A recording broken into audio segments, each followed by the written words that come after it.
Buenas tardes, gente. Aquí vengo a contar una cosa más para hacer reflexionar, sin otra pretensión más que esa, aportar conciencia, hacer hervir la olla, como dicen mis guías. Y vengo a decir una cosa medio provocadora, pero bueno, es que soy una combinación entre mujer funeraria nubísica y estos que sueñan con rayos y truenos y que, bueno, que si no provocan es que no están siendo conforme a su esencia. Pero es una provocación para eso, para provocar reflexiones y aumentar la conciencia. Entonces lo que vengo a decir es que soy una persona muertista. ¿Qué significa muertista? Bueno, es una manera de decir que yo abogo por los derechos de los muertos. Es más, aquello de la cosa bíblica, ¿no? De amarás al prójimo como a ti mismo. Yo vengo a decir, los muertos también son tu prójimo. Entonces, ¿qué caracteriza el hecho de ser muertista? El hecho de ser muertista es que pocas cosas me enojan más y me hacen verlo todo rojo que ver que se falta el respeto a los muertos. Faltar el respeto a los muertos, por otro lado, es un tema mucho más fácil de hacer de lo que la gente piensa, porque habría que pensar, para empezar, qué significa respetar a los muertos. Pues os voy a contar una anécdota para que os hagáis una idea, porque además es la anécdota que explica pues el día en que estuve a punto de perder la conciencia y de ser poseída por Anubis en un ataque de furia total. Que mira, que Anubis es pacífico, tolerante, en fin. Bueno, pues ese día yo pensé, o me voy de este sitio o acabo en la comisaría de policía, porque voy a hacer una locura. Estaba visitando una catedral de Castilla y León, aquí en España, donde vivo. No voy a dar el nombre para no hacer morbo, pero bueno, una catedral de una ciudad bastante conocida, por cierto, consolera, vamos a decir así, una ciudad castellana consolera, que además tiene fama por diversas cuestiones asociada con la vida religiosa y personas célebres de hace siglos en España, personas célebres con probada espiritualidad. Bueno, yo fui a esa ciudad pues precisamente atraída por esta fama y para ver si podía ser un lugar adecuado para vivir, para sentir la energía in situ. Y ¿qué me sucedió? Que entré en la catedral y bueno, allí viví varias cosas, todas negativas, horribles y espantosas, que darían cada una de ellas para una novela de estas góticas o una peli de estas de teleserie de Netflix en plan terror. No voy a contar lo primero que me pasó, o sea, toda la historia, porque si no, no acabo. Simplemente fue decir, yo en la catedral fui muy mal recibida, había unas entidades allí malas, chungas, que dicen en España, que no me querían ni ver allí, y no me querían ni ver por la compañía que llevaba, porque llevaba a Anubis conmigo y a Miguel conmigo, y no les gustaba ni el uno ni el otro. Sí, bueno, ya sé que estamos en una catedral, se supone que la iglesia con Miguel se tiene que llevar bien, pero bueno, eso es lo que se supone. A la hora de la verdad, hay lugares y lugares. Y también pues hay gente que piensa que Miguel es una cosa y yo qué sé. Y bueno, en fin, que vivimos en un planeta que está lleno de mundos, como dice el refrán, hay muchos mundos, están todos en este, entonces la realidad es muy diferente para cada cual. Y yo entré en ese lugar y me pegaron una paliza que de hecho tuve que salir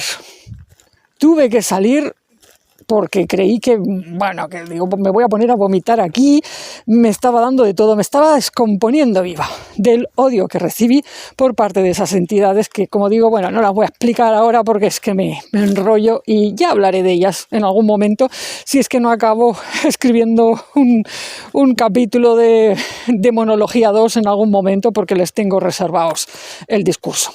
Como sea, salí de la catedral, muy sorprendida además, o sea, sorprendida porque, a ver, yo había entrado en templos de diferentes tipos, templos cristianos de diferentes tipos, incluso una vez entré en un lugar de unos Hare Krishnas, bueno, he estado en templos diferentes y, de acuerdo, no todos los lugares están limpios, no todos los lugares que se supone que son para rezar tienen un buen ambiente para mí, pero aquello fue extremo, yo nunca había vivido una paliza semejante. Bueno, como que me pegaban patadas en la cabeza y todo, bueno, en fin. Bueno, cuando me recuperé un poco, volví a entrar. ¿Por qué? Porque había ido a ese lugar con un amigo y el amigo pues estaba tan feliz en su bola.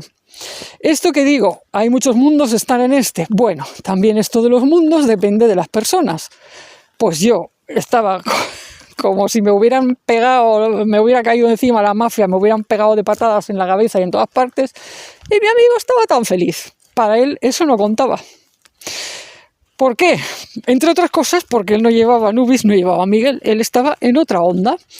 No quiere decir que fuera mala persona, ni mejor ni peor que yo, simplemente diferente, y a él no le tenían nada en contra porque no le representaba peligro alguno, porque de hecho mi amigo forma parte de ese gran colectivo de la mayoría de gente que suelen ir a ese lugar, a esa ciudad castellana, atraídos por la fama de X, y que digamos que van encajando con, con ciertas cosas, no van a cuestionar o a revolver. Que yo no iba a cuestionar o a revolver. El problema es que mis guías son de cuestionar y revolver. Ese es el problema.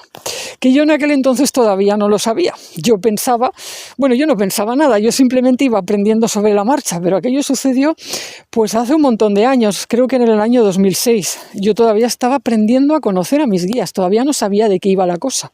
Entonces, no me había dado cuenta todavía de que Anubis de por sí es una energía muy tendente a hurgar en lo podrido y donde nadie quiere que se hurgue. Vamos, porque es que va a levantar algo allí en algún sitio que es que no interesa. ¿Por qué? Pues porque es un narices, es de tocar las narices realmente, es como estos detectives forenses, criminólogos, que siempre hay algo que les huele mal en un sitio donde, oye, todo el mundo está con cara de feliz y todo es aquello con olor de santidad y todo bien, todo bien. Bueno, entra Anubis, pues no te preocupes que ya va a encontrar ahí la cosita podrida debajo de algún sitio. Y claro, eso toca mucho las narices. Pero yo no sabía. Todavía no sabía que Anubis era tan así, ¿vale? Entonces, bueno, volví a entrar, como digo, en la catedral para buscar a mi amigo y decirle, oye, vámonos, que yo aquí ya está, ya está. Y entonces, bueno, como ya sabía lo que había, fui rápida, no me entretuve mirando, crucé rápidamente el edificio buscando al amigo que resulta que estaba en el Museo Catedralicio.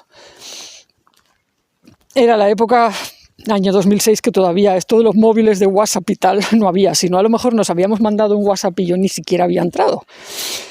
Pero bueno, pues era otro tiempo, entonces yo, fui para allá, lo vi entrar en el Museo Catedralicio, fui tras él y allí fue donde me dio, esta vez no fue que se me tiraron encima las mafias a patearme, esta vez fue que casi yo me vuelvo violenta y empiezo a romper las vitrinas. ¿Por qué? Bueno, esto también escapó completamente a lo racional. Yo no estaba pensando en algo así, ni mucho menos, pero es que el museo estaba lleno de reliquias, es decir, trozos de cuerpos de gente muerta, envueltos en relicarios, convertidos en objeto de veneración o incluso utilizados como elementos mágicos. Sí, mágicos. No, la Iglesia dirá, no, es sanación. Bueno, yo no sé qué diferencia hay entre esto y lo que algunos dicen, los pueblos bárbaros hay en África, sí, te cortan un trozo y luego quieren hacer magia con eso y sanar a la gente, ¿no? Bueno, en fin, ya me estoy pasando igual de provocadora, pero lo cierto es que yo entré allí, empecé a ver todas esas reliquias y me invadió una furia tal. Estoy perdiendo la conciencia, estaba perdiendo la capacidad de pensar.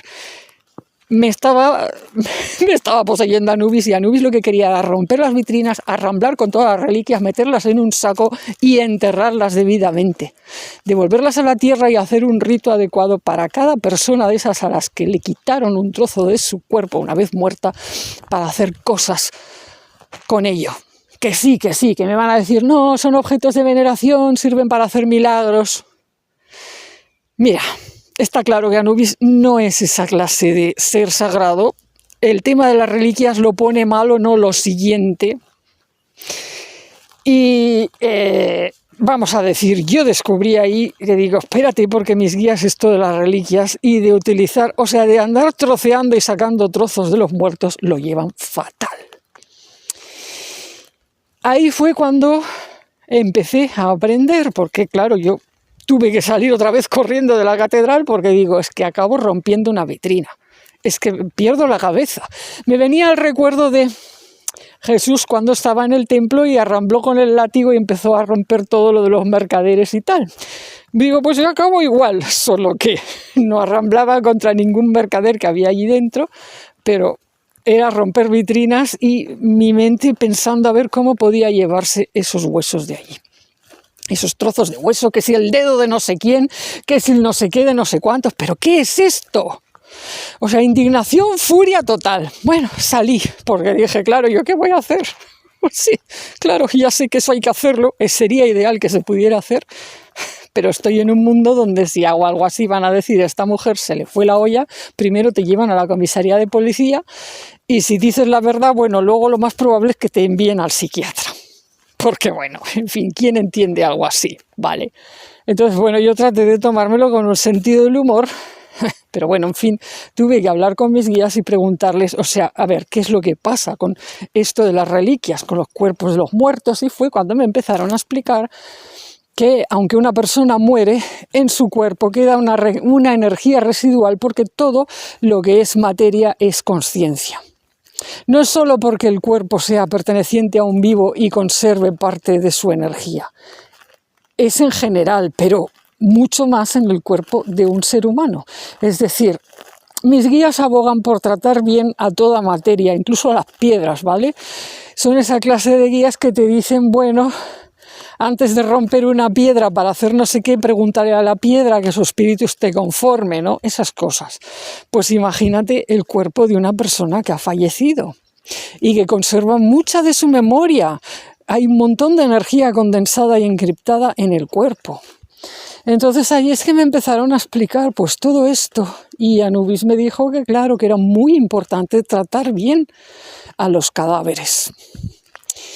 Ahí también es cuando me explicó, bueno, él ya me lo había dicho alguna vez, pero me lo dijo, que en origen él, tal como fue conocido en Egipto, en origen no, ni siquiera abogaba por el hecho de, qué sé yo, hacer tantas momias y dejarlas allí conservadas. O sea, es un poco al revés. Él siempre tuvo un tema de cuidar mucho a los cadáveres, de atenderlos, por así decirlo, tratarlos con sumo respeto como algo sagrado, pero siempre prefiriendo enterrar porque es la manera en que el cuerpo se va descomponiendo y va liberando de a poco la memoria corporal. Y eso se convierte como en una energía que se va reintegrando poco a poco con el resto del alma. Es decir, hay una parte del alma que sale del cuerpo.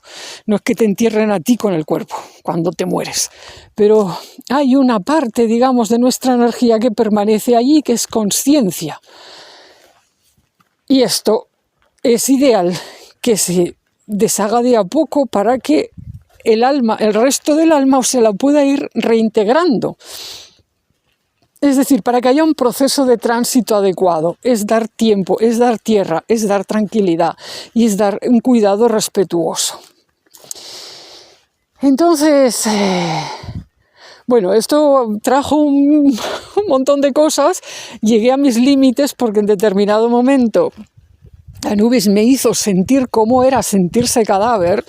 Y esto era tan rompedor para mí que no lo pude abarcar. Digo, espérate, ¿qué me está diciendo? ¿Que los cadáveres tienen sentimientos? Y él quería que yo escribiera sobre eso. O sea, quería que escribiera. De hecho, me trajo las memorias de algunos cadáveres. O sea, gente que había muerto, pero que bueno, yo lo escribí, pero digo, no, esto no lo puedo publicar. ¿Cómo voy a publicar algo así? Esto, o sea, cruza muchas líneas rojas en mi sociedad y eran líneas rojas incluso para mí misma, porque no estamos acostumbrados a pensar de esta manera. Pensamos en el cadáver como si fuera, qué sé yo, una caja que se queda desvitalizada, ¿no? O sea, el alma está dentro como pues una caja con un alma dentro y cuando el alma sale, la caja queda desvitalizada y ¡puff! Y allí ya no hay nada. Y Anubis me estaba diciendo, no, la caja, el cuerpo, ostras, espérate que también tiene aquí su cosa y hay que tratarlo bien. Pero claro, esto, en fin, rompía muchos límites, mucha historia, ¿no? Entonces, bueno, en su momento, pues como digo, no llegué a publicar esos escritos en ninguno de mis blogs, ni siquiera sé si podría encontrarlos ahora en mis archivos, porque nunca más he vuelto sobre ese tema, aunque con los años he descubierto que, por ejemplo, en el judaísmo, pues sí se reconoce que en los cadáveres hay una digamos, parte residual del alma. Y por eso, pues para los judíos también es importante enterrar a los cuerpos, preferentemente, o sea, no quemarlos, porque se considera que lo mejor es que en la tierra, que esto vaya pues con un proceso lento y respetuoso. Y bueno, y esto me ha llamado la atención al descubrirlo, porque digo, mira, es el mismo concepto que me estaba enseñando Anubis. Es lo mismo. De hecho, yo una vez a Anubis le pregunté qué pasaba con la cremación. Me dijo, no es que esté mal, pero es tan rápido ese proceso que para la mayor parte de almas no les da tiempo. No les da tiempo a procesar lo que hay en el cuerpo. O sea, es como un proceso crematorio es tan rápido que genera como un desajuste. No es que no pueda transitar el resto del alma, pero quiero decir, ostras, le han metido tanta candela, como diríamos, que ¿a dónde vas a parar? No es lo ideal, me dijo. No es lo ideal, excepto en personas que ya estén en un estado muy avanzado de conciencia o gente iluminada que dices, bueno, pueden, digamos, estar acompasados con la velocidad de una cremación. O con una mentalidad ya como muy predispuesta a eso. Bueno, pero en general él abogaba más pues por esto, por la tranquilidad, el retorno a la tierra en condiciones lo que hoy llamaríamos ecológicas. O sea, todo este movimiento funerario nuevo que está viendo de enterrar a los cadáveres sin ataúd, en envolturas orgánicas, con semillas, o creando jardines, o mirando a ver de no contaminar la tierra. Esta nueva tendencia, esto es muy anubísico.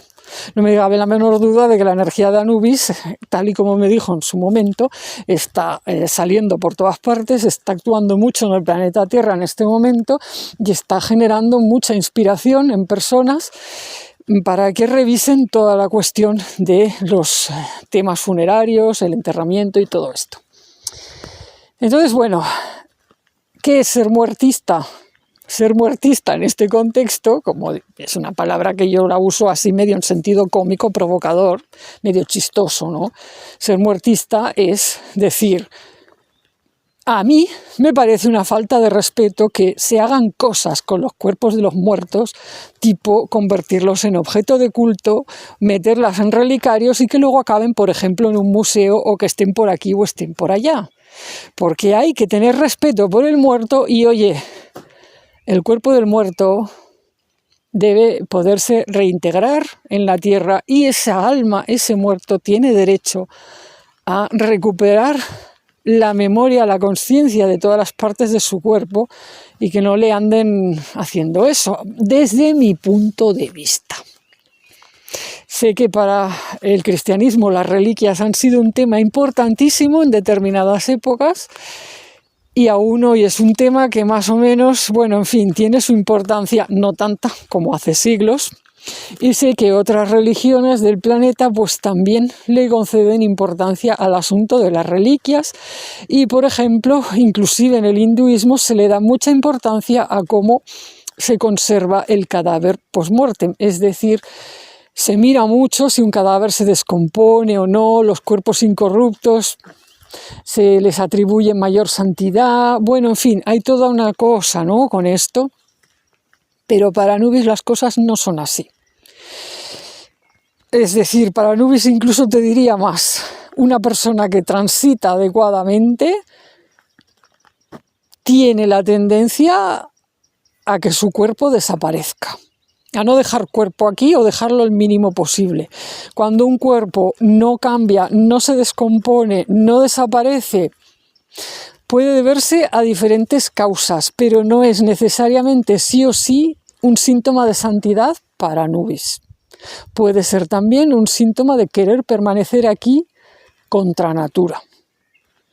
Dependiendo del caso, claro. Hombre, bueno, si la gente va donde ese cuerpo y se curan, yo no digo nada, no me voy a meter a hacer juicios sobre muertos porque esto es algo que también es un tema de muertismo. O sea, yo que soy muertista, otra cosa que tengo en mis lemas es no juzgues a los muertos.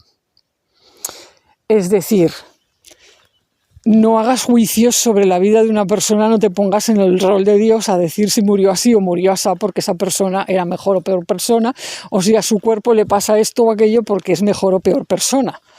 Yo solo estoy diciendo, no te puedes basar en algo tan burdo como la apariencia de un cadáver o el modo en que murió alguien para saber si esa alma tenía mayor o menor grado de santidad que otras.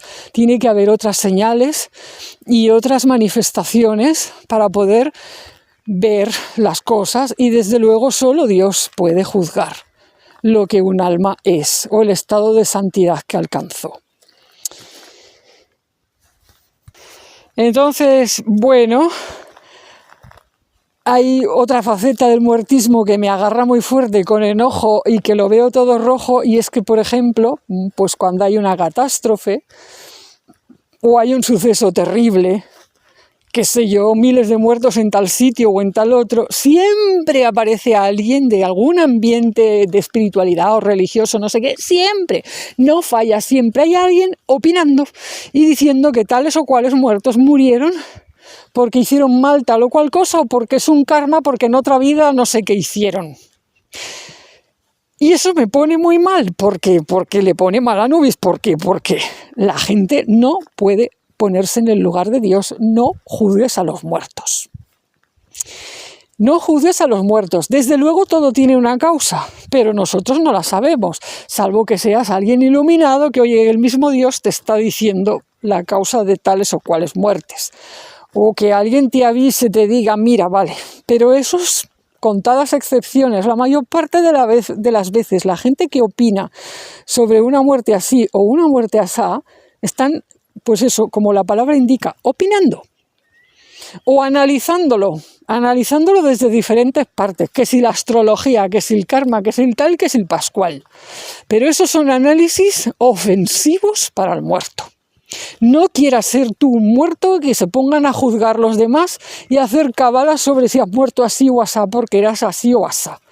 No es justo, y eso no ayuda en nada a los muertos. O sea, lo último que ayuda a un muerto son los juicios de los demás sobre que si esta enfermedad, que murió por esto, que murió por aquello, o que si lo demás allá. O que si esta catástrofe le ha pillado porque, mira, porque tenía no sé qué que pagar, o porque, mira, cállate. O sea, si lo que quieres es ayudar a los muertos, a esas almas a transitar, no juzgues, no te pongas en el lugar de Dios, ten un respeto por el muerto. Más aún cuando la cosa es reciente, o sea, qué sé yo,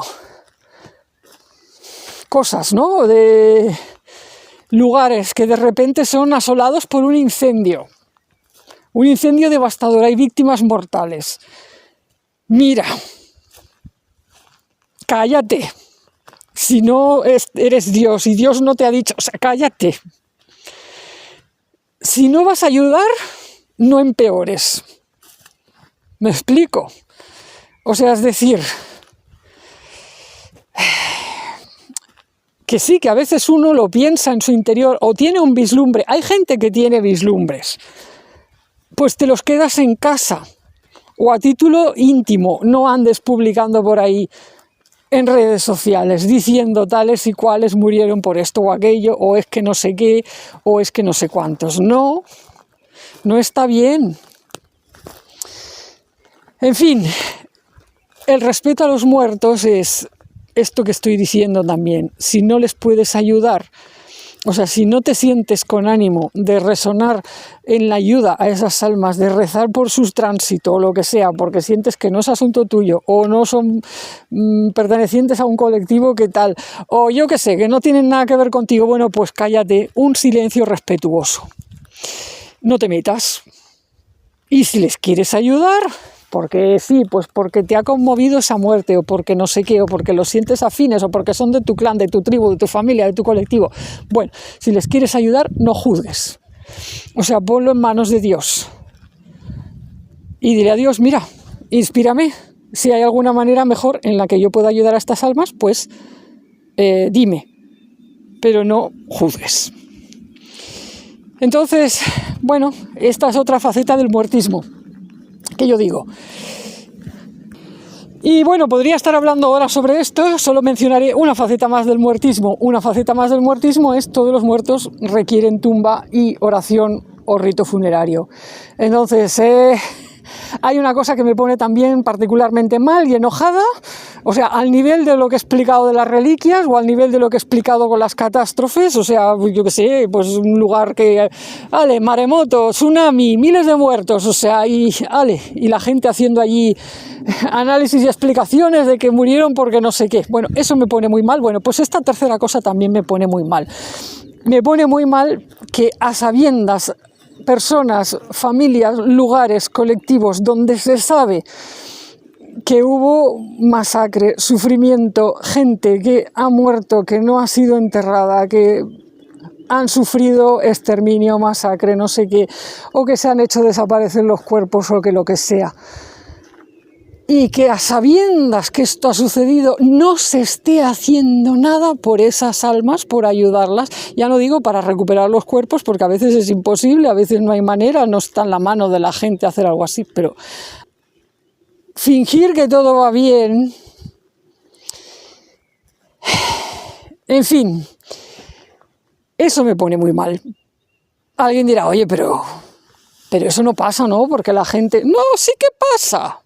Llevo casi 22 años en este rol de escuchar a los muertos y no sabéis la cantidad de veces que me han llegado casos de muertos no enterrados que han sufrido todas estas cosas que he dicho, desde gente que fue quemada viva, torturados que los tiraron por ahí, ahogados que los tiraron no sé cuánto. Y en ocasiones los mismos muertos me han dicho, por favor, pide ayuda para nosotros a tal cual colectivo, porque nos gustaría que la gente de nuestro, en fin, de nuestro colectivo, vamos a decirlo así, pues hiciera algo por nosotros en tal o cual sitio y tal. Y no he tenido éxito ni una sola vez. No quiere decir que todo dependa de mí, quiero decir que la tendencia es no querer remover las muertes horribles. Además es que es particularmente insidioso el tema, que también tiene mucha lógica, porque colectivos que están muy traumados tienden a reaccionar de la lógica manera que reaccionan los colectivos traumados, huyendo hacia adelante normalmente, es decir, no queriendo confrontar todo el sufrimiento que está enterrado ni ciertas cosas. Entonces, para sobrevivir muchas veces ha habido grupos, familias, etnias, no sé qué, que han tenido que salir adelante sin mirar lo que quedaba atrás, sin fijarse en el horror, porque si no es que no sobrevivían. Vale, eso tiene sentido en la primera generación o en la segunda como mucho, pero como bien sabemos, o bien lo sabe la gente que maneja los asuntos del trauma, esto acaba pesando cada vez más. No es que se pase con el tiempo, es que cada vez se vuelve más gorda la pelota. O sea, todo lo que se lleva a la sombra de familias, clanes, colectivos, tribus y tal, todo va creciendo en la sombra, se va convirtiendo como una especie de bola de nieve sombría que cada vez es peor, y por lo inconsciente, cuanto más inconsciente es algo, más arrastra sombras y más genera auténticos nudos infernales en la psique y el alma colectiva de los pueblos. Entonces, en ocasiones sí hay etnias, tribus, grupos, colectivos que se ocupan de sus muertos, y cuando tienen un respiro, por así decirlo, y empiezan a estar mejor, pues enseguida sacan tiempo de donde sea, tiempo y energía para hacer ritos por esos muertos, por todos los que quedaron atrás, por los que murieron, qué sé yo, en el mar y quedaron ahogados, etcétera, etcétera. Por ejemplo, puedo poner un ejemplo, los colectivos afrodescendientes que practican su religiosidad tradicional normalmente tienen claro, no, súper claro, que hay que dedicar atención, mucha atención a los muertos, a los propios muertos, los muertos de la familia y los muertos del propio grupo o colectivo. Y prestar atención no es solo rezar por, es más cosas, o sea, es prestar atención realmente. Entonces, bueno, esto se va haciendo, pero hay colectivos y hay religiones donde el tema de los muertos se lleva de otra manera, y donde hay un poco la creencia de que hay que mirar hacia la luz y hacia lo positivo y no andar hurgando en infiernos o en cosas terribles del pasado. Entonces, bueno, pues ahí las situaciones son diferentes. Y bueno, y yo me he encontrado esto en más de una ocasión y en más de un colectivo. Lo que pasa es que no quiero señalar identidades porque es muy delicado y precisamente porque soy muertista, respeto tanto a los muertos que en ocasiones se me han venido a quejar o a pedirme ayuda que no quiero ofenderlos señalando a su colectivo o a sus descendientes de tal o cual grupo o religión. Pues eso, para no ofenderlos, porque a fin de cuentas son sus descendientes. ¿Me explico? O sea, para hacer una ayuda espiritual adecuada a los muertos, también hay que tener un respeto hacia los vivos que se asocian con ellos. Si no, es que no se sabe, o sea, ¿qué estamos haciendo? O sea, tú pretendes ayudar a unos muertos y luego resulta que generas problemas hacia los vivos. No son maneras. O sea, tiene que haber unos códigos éticos, ¿no? Entonces, así como, qué sé yo, los que trabajan en determinados trabajos tienen un código ético acorde con su trabajo, bueno, pues yo tengo un código ético acorde a mi trabajo como muertera, por así decirlo, o como muertista. Pues tengo unos códigos éticos y es tratar de, pues eso, mantener una discreción y una debida prudencia pues con los lugares, los colectivos, las etnias, las religiones o lo que sea de aquellos que me han señalado claramente que algo va mal con sus descendientes porque no les están mirando ni escuchando. Por eso vienen a mí, claro. Que no todo es porque vengan a mí porque sean mis antepasados, que a veces también, porque yo tengo antepasados de muy diverso tipo. Y sí, algunos que vienen a mí es porque son mis antepasados, pero hay otros que no. Y de hecho me ha pasado pues también eso, de ir a algún sitio, a algún templo, de algún otro culto y tal, y te encuentras allí los muertos sin atender, que no quiere ver nadie de esa religión o de ese grupo.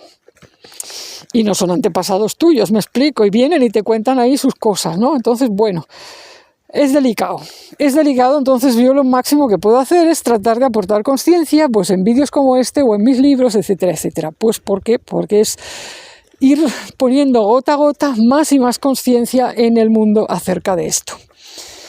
Entonces, no cuesta tanto dedicar un tiempo y una energía a atender a los muertos sin tumba. No cuesta tanto en realidad. Se trata de detenerse, decir, vale, tal día y a tal hora me voy a detener un rato, voy a tratar de rezar, pedirle a Dios que me ayude, que me dé inspiración para ver cómo puedo atender a estos muertos y prestar atención a lo que esos muertos están queriendo decir.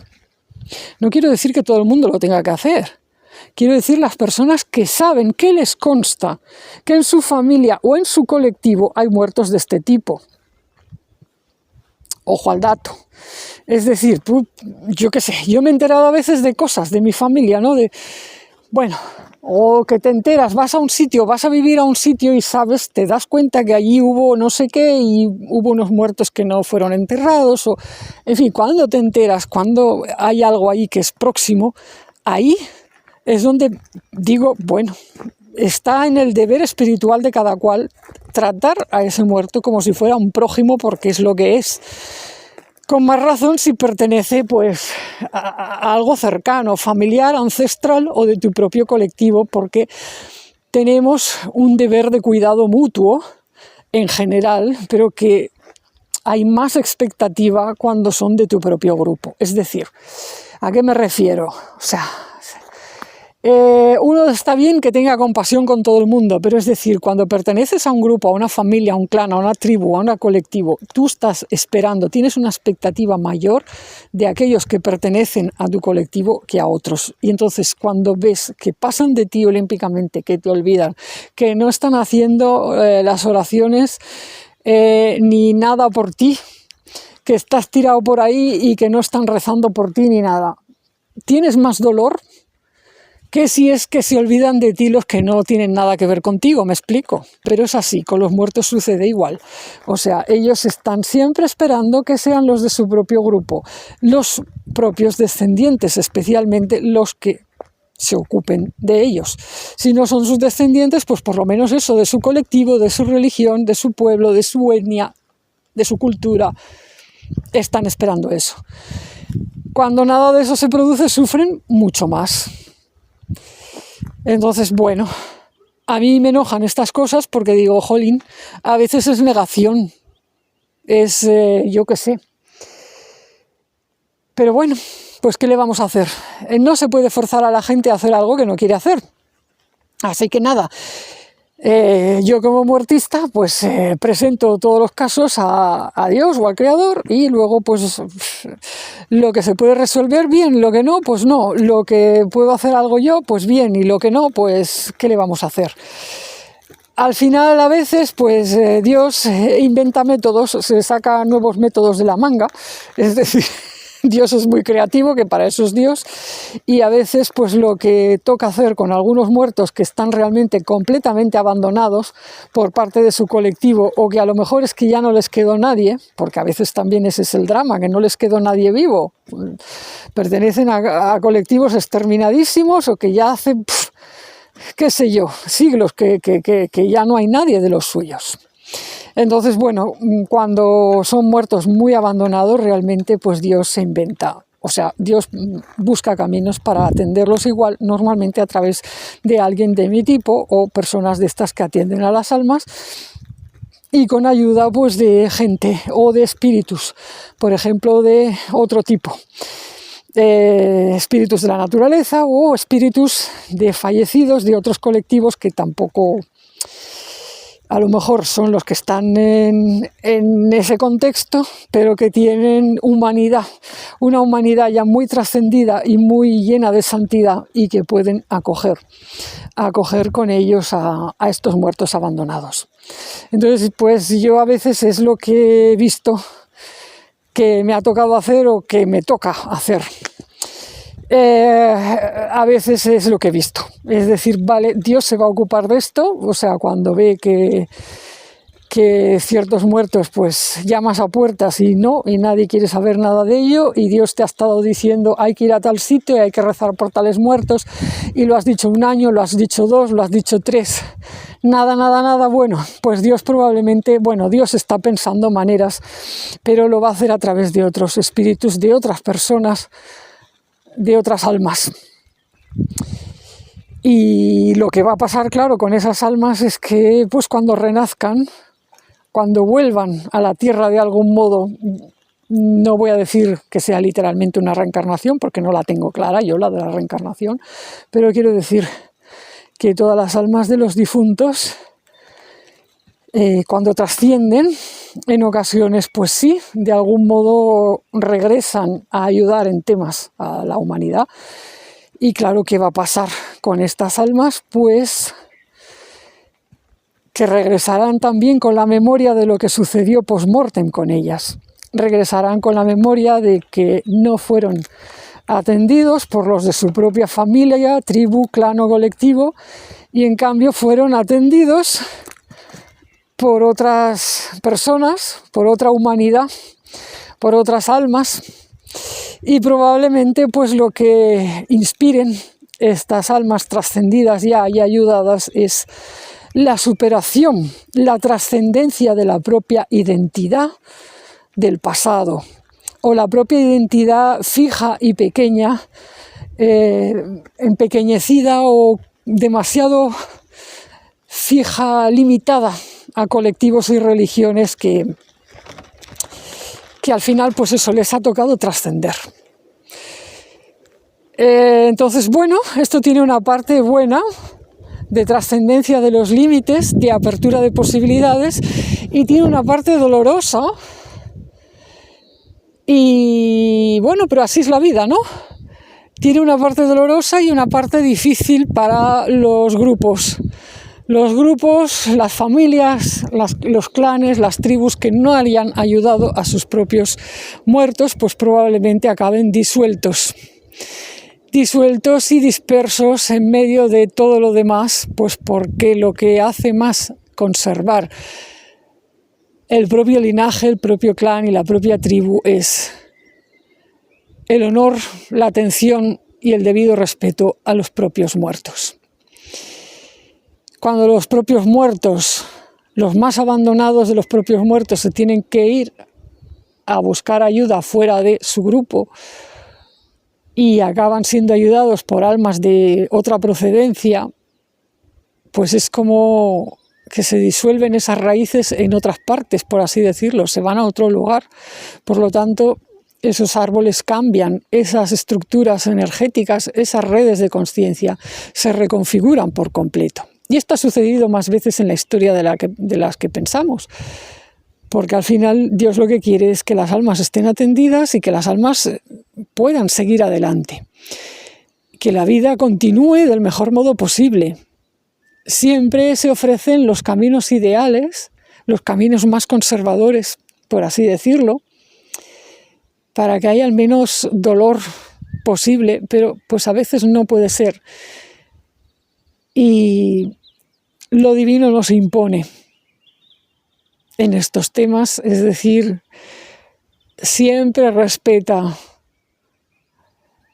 el libre albedrío en el camino espiritual.